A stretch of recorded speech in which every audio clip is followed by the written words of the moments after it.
जंगल में उस सुबह सब कुछ सामान्य था, लेकिन अचानक एक जोरदार धमाके जैसी आवाज गूंजी। जमीन हिल गई और जंगल के बीचों बीच मौजूद प्राकृतिक पानी का एकमात्र बड़ा स्रोत एक ही पल में गायब हो गया। नदी सूखने लगी, तालाबों का जलस्तर नीचे चला गया और जानवरों में अफरा तफरी मच गई, क्योंकि सभी जानते थे कि अगर पानी खत्म हो गया तो जंगल में जीवन कुछ ही दिनों का मेहमान रह जाएगा। उसी हंगामे के बीच तेज नज़र और शांत कदमों वाली सफ़ेद बिल्ली एक ऊंची चट्टान पर जा बैठी। उसने हालात का गहराई से जायजा लिया और तुरंत समझ गई कि ये कोई साधारण हादसा नहीं, बल्कि जंगल के उत्तरी हिस्से में मौजूद पुराने पहाड़ी सिस्टम में आई किसी बड़ी तब्दीली का नतीजा है। शेर, जो ताकत की निशानी था, तुरंत सबको आदेश देने लगा, लेकिन सफ़ेद बिल्ली ने नरमी और भरोसे के साथ कहा कि इस बार ताकत नहीं बल्कि योजना की ज़रूरत है। हाथी को जमीन की बनावट समझने, बंदर को खतरनाक रास्तों पर नजर रखने, लोमड़ी को सुराग ढूंढने और पक्षियों को ऊपर से निगरानी करने की जिम्मेदारी दी गई। सभी जानवर हैरान थे कि एक छोटी सी बिल्ली इतनी सटीक रणनीति कैसे बना रही है, लेकिन हालात ने सवाल पूछने का मौका नहीं दिया।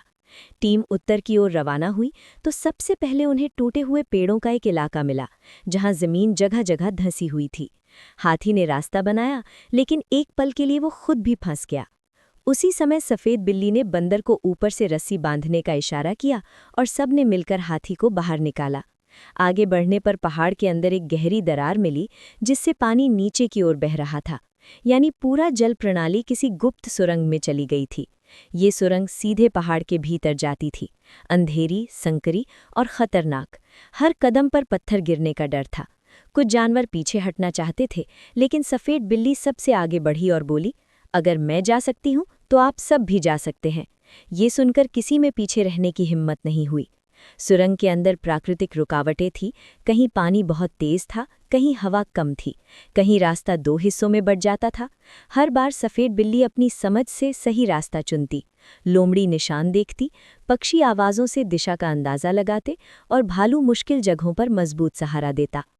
कई घंटों के सफ़र के बाद वे एक विशाल भूमिगत गुफा में पहुंचे, जहां पानी एक बड़े प्राकृतिक बांध के पीछे जमा हो गया था, जो भूकंप की वजह से बना था।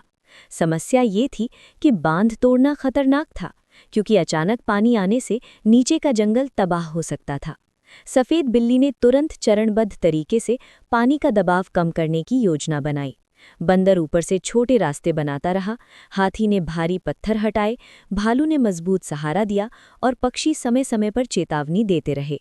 कई बार लगा कि सब नाकाम हो जाएंगे, लेकिन हर बार टीम वर्क ने उन्हें बचा लिया। आखिरकार पानी फिर से अपने प्राकृतिक रास्ते पर बहने लगा, नदी जिंदा हो गई, तालाब भरने लगे और जंगल में शांति लौट आई। वापसी पर किसी ने सफ़ेद बिल्ली को हीरो नहीं कहा, लेकिन शेर, हाथी, हिरण, भालू, बंदर, लोमड़ी और सभी पक्षी जानते थे कि अगर सफ़ेद बिल्ली की समझ, साहस और शांत नेतृत्व ना होता तो आज ये जंगल पूरी तरह खाली हो चुका होता। और उस दिन के बाद जंगल में ये बात मशहूर हो गई कि जिसके पास सबसे ज़्यादा ताकत नहीं बल्कि सबसे बेहतर सोच होती है, वही असली नेता होता है।